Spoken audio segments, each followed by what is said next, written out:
disampaikan oleh anggota dan pimpinan di Komisi 11. Terima kasih, Pimpinan, sebelum Pak Menteri sedikit saya boleh? Sudah Pak, tadi Bapak. Sudah cukup? Sudah cukup. Oh, udah. Terima kasih atas pertanyaan-pertanyaannya. Oh, ini kayak ujian PhD ya. Oke, saya akan jawab sedikit-sedikit aja ya. Yang bisa saya jawab, yang nggak bisa nggak akan saya jawab. Sebagian tertulis nanti. Dari PDIP, Pak Andreas menanyakan apakah ada macam-macam kan. Yang utama adalah apakah kita meningkatkan efisiensi. Kalau di pupuk kan kita sudah akan invest di pupuk ya, dan kelihatannya sudah akan membaik. Tapi begini, saya monitor proposal-proposal di Danantara. Setiap ada yang berhubungan dengan efisiensi, pengurangan cost segala macam, saya selalu akan PMN kalau bisa. Tapi sampai sekarang juga proposal juga nggak terlalu jelas-jelas amat. Jadi kelihatannya nih arena Anda diskusi dengan Danantara semalam dijadikan ajang curcol Danantara ke Anda ya, untuk menekan saya kelihatannya. Nggak apa-apa. Yang jelas gini tadi, apakah untuk energi terbarukan ada dari Pak ini kan jangka panjang sekali kan. Kebetulan saya beberapa minggu terakhir rapat dengan Pak Presiden dan Menteri SDM, ada desain untuk membuat PLTS menggantikan listrik yang ada sekarang. Investasi cukup besar, bisa mungkin sekitar 75 miliar dolar kalau jadi. Tapi pada waktu diskusi pertama saya melihat cost-nya masih tinggi, masih 9 sen dolar per kWh. Saya bilang kalau gitu sih subsidi saya nambah. Tapi mereka sedang berusaha terus dan kemarin sudah ada berita bagus. Pada saat sekarang harganya bisa 6 sen dolar per kWh. Saya bilang kalau itu betul, matangkan, kita kalau perlu PMN. Karena pada akhirnya akan hilang itu subsidi yang terlalu besar untuk listrik. Jadi kita nggak diam aja. Tadi Pak siapa lagi ya? Yang nanya tentang energi baru terbarukan. Jadi saya Pak Primus ya. Jadi saya selalu amatin semua proposal yang beredar di kementerian itu, setiap termasuk Danantara ya.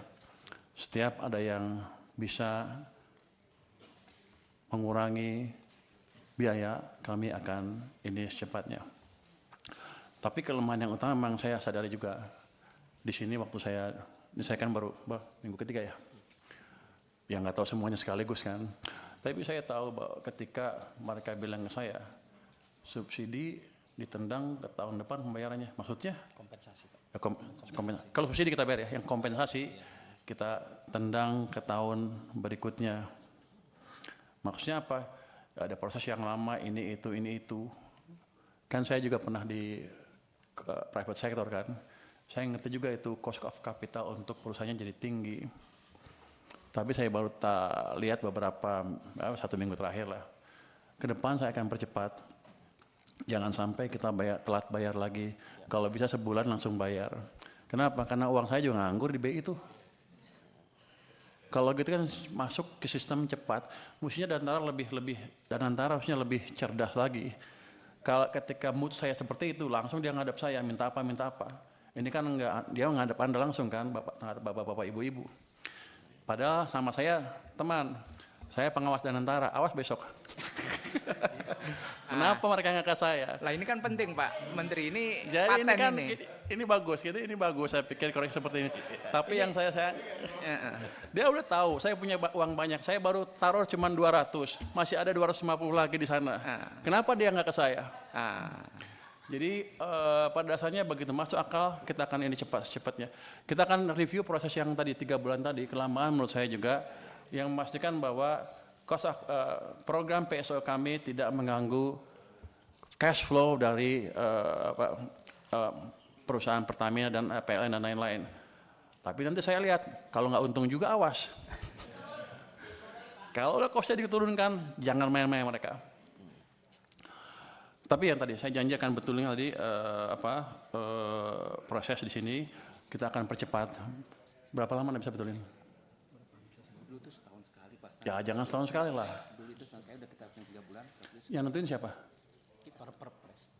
Kita yang sebulan selesai ya. Sebulan selesai Pak. Nanti kalau enggak dia saya pindahin. Ini alhamdulillah ini kalau Menteri Keuangannya bergerak cepat begini nih Pak. Wah, Kita bersyukur ini Pak. Sebenarnya saya lagi mikir gimana ngeluarin uang itu, masih banyak di sana, masih numpuk. 200 triliun positif tanggapannya, tapi banyak yang ribut juga kan. Oh ini itu. Saya mesti cari tools yang lain.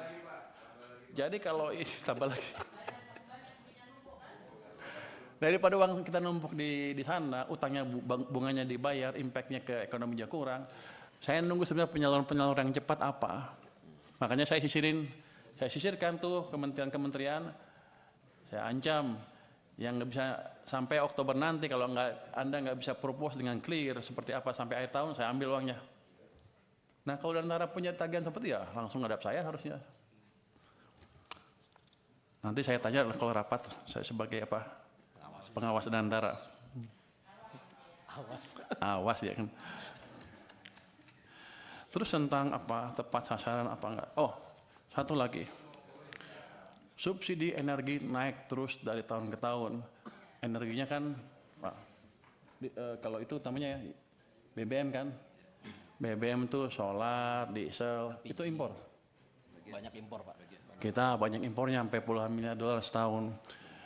Sudah berapa tahun kita mengalami hal tersebut? Sudah puluhan tahun kan. Kita pernah bangun kilang baru enggak? Enggak pernah. Sejak kritis sampai sekarang enggak pernah bangun kilang baru. Jadi nanti bapak-bapak kalau ibu-ibu ketemu Danantara lagi, minta Pertamina bangun kilang baru.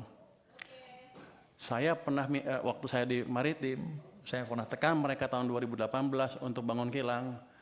Mereka janji mereka akan bangun 7 kilang baru dalam waktu 5 tahun. Sampai sekarang kan nggak ada satupun. Jadi Bapak tolong kontrol mereka juga. Dari saya kontrol, dari Bapak-Bapak juga kontrol. Karena kita rugi besar. Karena kita impor dari mana? Dari Singapura. Minyak, produk minyaknya. Pabrik pupuk juga. Jadi pada dasarnya kan kalau gitu sekarang saya bukan juru bayar saja. Saya akan masuk. Saya akan lihat mereka jalankan apa enggak proyek-proyek yang diusulkan. Kalau enggak kita potong uangnya juga Pak. Saya kan pengawas, saya ganti aja dirutnya. Artinya timbal balik. Jadi ini saya pikir masukan yang bagus sekali dari DPR. Gimana caranya kita memproduksi, tadi Pak Khairul Imam juga memperbaiki alat-alat produksi, termasuk menyediakan alat produksi yang baru yang selama ini kita gagal membangun. Jadi kilang itu bukan kita nggak bisa bikin atau kita nggak bisa bikin proyeknya, cuman Pertaminanya males-malesan aja. Saya pernah kasih ke mereka biar aja karena mereka jelek-jelekin saya kemarin kan. Saya pernah kasih tawaran ke mereka kalau nggak bisa bikin ya udah, ini ada investor dari Cina mau bangun kilang, Anda perlu beli 30 tahun, setelah 30 tahun Anda dapat kilangnya gratis. Pertamina bilang kami keberatan dengan usul tersebut karena kami sudah over capacity. Waktu saya kaget, over capacity apa? Kami sudah rencana bangun 7 kilang baru, satu pun nggak jadi kan? Mereka bilang, iya tapi ke depan akan jadi, sampai sekarang nggak jadi. Yang ada malah beberapa dibakar kan. Jadi tolong dari parlemen juga mengontrol Pertamina untuk hal tersebut. Jadi kita kerjasama. Tujuan kita sama sebetulnya mengurangi subsidi dan membuat subsidi yang ada pun lebih murah dan tepat sasaran. Jadi untuk subsidi gimana nature-nya? Subsidi sebetulnya kalau bisa nggak subsidi kan. Cuman karena ekonomi kita tumbuhnya nggak cukup bagus, masyarakat yang paling bawah belum bisa bertahan ketika harus menghadapi harga pasar. Dikeluarkan itu subsidi supaya mereka bisa hidup terus dan agak sejahtera lah ke depan. Tapi kunci utamanya adalah menciptakan pertumbuhan ekonomi yang lebih cepat. Jadi kita akan mencoba meningkatkan kesejahteraan semuanya sehingga mereka semua kuat pada satu titik, gak harus subsidi lagi. Jadi langkah itu ke depan menciptakan pertumbuhan ekonomi yang lebih cepat. Makanya saya setuju banget dengan ambisi Pak Prabowo untuk menciptakan pertumbuhan ekonomi 8%. Walaupun susah mungkin ke 8, tapi selama kita bergerak ke arah sana dan bukan ke arah bawah seperti sebelumnya, harusnya cita-cita lama-lama akan tercapai juga. Jadi saya mohon Komisi 11 mendukung saya dalam hal itu. bersama-sama menciptakan tadi pertumbuhan ekonomi yang lebih cepat. Terus untuk data gimana tepat sasarannya, itu kita punya DTSN ya tadi ya. Ini sudah siap, sudah dipakai oleh Menteri Sosial ya, Kemensos, tapi belum dimanfaatkan oleh Menteri ESDM. Kami akan diskusi dengan mereka supaya mereka betul memakai data sen tersebut ke depan. Tapi sama juga, selama ini rupanya kita nggak bisa ngitung, nggak pernah monitor ya. Belum pernah survei dan sebagainya. Saya akan minta BPKP untuk mensurvei gimana pelaksanaan subsidi itu. Dan saya akan minta betul mereka jalankan, jadi kalau ada yang menyeleweng-nyeleweng, hati-hati aja nanti. Jadi selama ini rupanya belum dijalankan. Apa lagi? Jadi gini Pak Mawancik Hasan, dengan tadi perubahan peraturan tadi dalam waktu sebulan ya, harusnya carry over nggak akan banyak lagi. Mudah-mudahan paling mepet-mepet harusnya Januari bisa dibayar. Kalau mepet, kalau ada persiapan kan, habisnya kan Desember kan nggak bisa langsung bayar kan, paling Januari harus dibayar. Jadi nggak lama-lama amat itu carry overnya. Saya pikir itu. Bapak mau cerita tentang bansos MBG. Oh, ada tadi, tapi bukan dengan subsidi itu. Ada tadi Pak Mas Bahkan sudah jelaskan bahwa ada 1.300 triliun rupiah sudah langsung ke masyarakat. Jadi subsidi seolah berkurang tuh nggak berkurang betul sebetulnya. Ada program-program pemerintah langsung yang langsung menunjang kehidupan masyarakat. Ini tahun 2026 ini kuartal ya. Subsidi kompensasi energi belum sebenarnya tepat sasaran. Ini ada bansos 133,5 triliun, ada MBG 335 triliun, ada subsidi kompensasi energi 429,4 triliun. Jadi selain subsidi itu, let's say, yang itu jangan hitung lagi kompensasi. Jadi ada 130 dan 335 triliun yang langsung disampaikan ke masyarakat. Nanti itu kalau yang atas tadi memang kurang, kita akan bisa tambah sesuai dengan kebutuhan. Jadi kami tidak pernah merupakan beban yang dihadapi oleh masyarakat, utamanya ketika ekonominya sulit seperti kemarin. Mudah-mudahan ke depan semuanya bisa membaik lagi. Saya mohon dukungan dari Komisi 11 agar betul-betul fiskal kami betul-betul bisa menjadi shock absorber yang efektif ketika ekonomi sedang turun. Saya harus menjelaskan apa itu shock absorber. Kira-kira seperti countercyclical.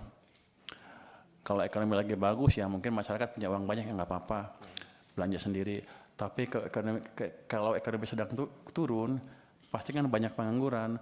Semua masyarakat akan terkena, yang atas sampai yang bawah ketika ekonomi turun. Tapi yang paling menderita adalah yang bawah. Ya kami perkuat subsidi atau dana bantuan untuk orang miskin dan lain-lain, termasuk menjaga tadi supaya misalnya harga BBM di pasar nggak naik terlalu tinggi, supaya ekonominya bisa tahan, dan kalau sudah recover atau global kondisi membaik sehingga harga minyak nggak terlalu tinggi, baru kami sesuaikan lagi harganya. Jadi shock absorber kami adalah tadi countercyclical, ketika ekonomi lambat kami kasih stimulus lebih, tapi ketika ekonomi tumbuh terlalu cepat atau cepat kami kurangi stimulusnya. Itu mungkin jawaban singkat dari kami, Pak. Terima kasih. Wassalamualaikum warahmatullahi wabarakatuh. Waalaikumsalam warahmatullahi wabarakatuh. Tadi paper terakhir menarik Pak datanya. Ada 901 triliun subsidi dan bantuan sosial yang dialokasikan di APBN kita untuk masyarakat. 901 triliun. Dan itu pesan yang sangat kuat, kehadiran negara untuk masyarakat. Itu juga berkas bimbingan Komisi 11 juga sehingga kita bisa menyalurkan sebesar itu. Kalau dukungan nggak usah diragukan, Pak. Iya. Kita akan selalu memberikan penguatan, dukungan selama itu untuk kepentingan masyarakat, dan selama ini pemerintah selalu hadir untuk rakyatnya, Pak. Terima kasih Pak. Mohon dukungannya terus Pak. Kita sudah mendengarkan jawaban dan penjelasan Menteri Keuangan. Kita masuk ke tahapan berikutnya, yaitu rancangan kesimpulan. Rancangan kesimpulan rapat kerja Komisi 11 DPR RI dengan Menteri Keuangan masa sidang 1 tahun sidang 2025-2026 hari Selasa tanggal 30 September 2025. Komisi 11 DPR RI bersama Menteri Keuangan menyepakati hal-hal sebagai berikut. 1. Komisi 11 DPR RI telah memperoleh penjelasan dari Menteri Keuangan mengenai realisasi subsidi dan kompensasi pada APBN 2025. 2. Kementerian Keuangan memastikan tata kelola subsidi dan kompensasi dilaksanakan dengan efektif, efisien, dan tepat sasaran, tepat guna, dan berkeadilan yang diimplementasikan berbasis data tunggal sosial ekonomi nasional (DTSEN) yang akurat dan sahih melalui koordinasi kementerian atau lembaga. 3. Kementerian Keuangan memperkuat tata kelola dalam melakukan akselerasi pembayaran realisasi subsidi dan kompensasi yang sudah dialokasikan di APBN 2025. 4. Kementerian Keuangan mempertajam pelaksanaan kebijakan subsidi dan kompensasi dengan meningkatkan kinerja BUMN penyalur subsidi dan kompensasi supaya tepat sasaran yang ditunjukkan dengan meningkatkan kualitas barang dan pelayanan bagi masyarakat. 3. Yang terakhir ini adalah normatif, yaitu mengenai jawaban yang belum terjawab untuk dijawab secara tertulis. Ketua, interupsi. Tadi yang statement Pak Menteri soal 1 bulan nggak ada masuk dalam situ. Supaya jangan cuma omon-omon. Ya. Mesti masuk dalam kesimpulan karena itu statement sudah berulang kali disampaikan oleh Pak Menteri bahwa Nyatakan, tapi saya akan kerjakan 1 bulan. Oke. Dia bertanggung jawab untuk itu. oh ya, kalau gitu masukin dalam kesimpulan. Ya, masuk dalam kesimpulan. Ini. Di atas, di atas. Kesimpulan yang nomor 2 kalau begitu. Nomor 2, Nomor 2 aja. Karena itu penguatan komitmen ini pemerintah. Kementerian Keuangan. Menteri Keuangan akan mengeluarkan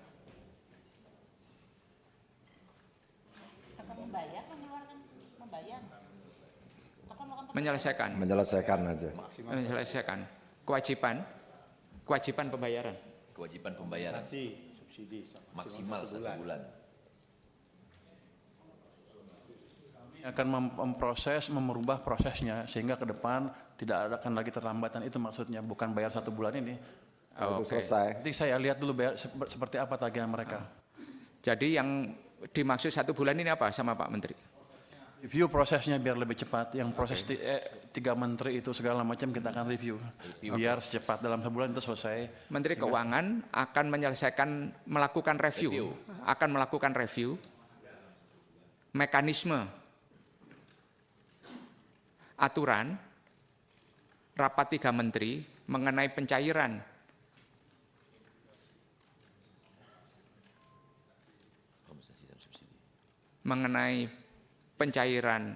Izin Pak Ketua, izin. sebentar Ini Bu.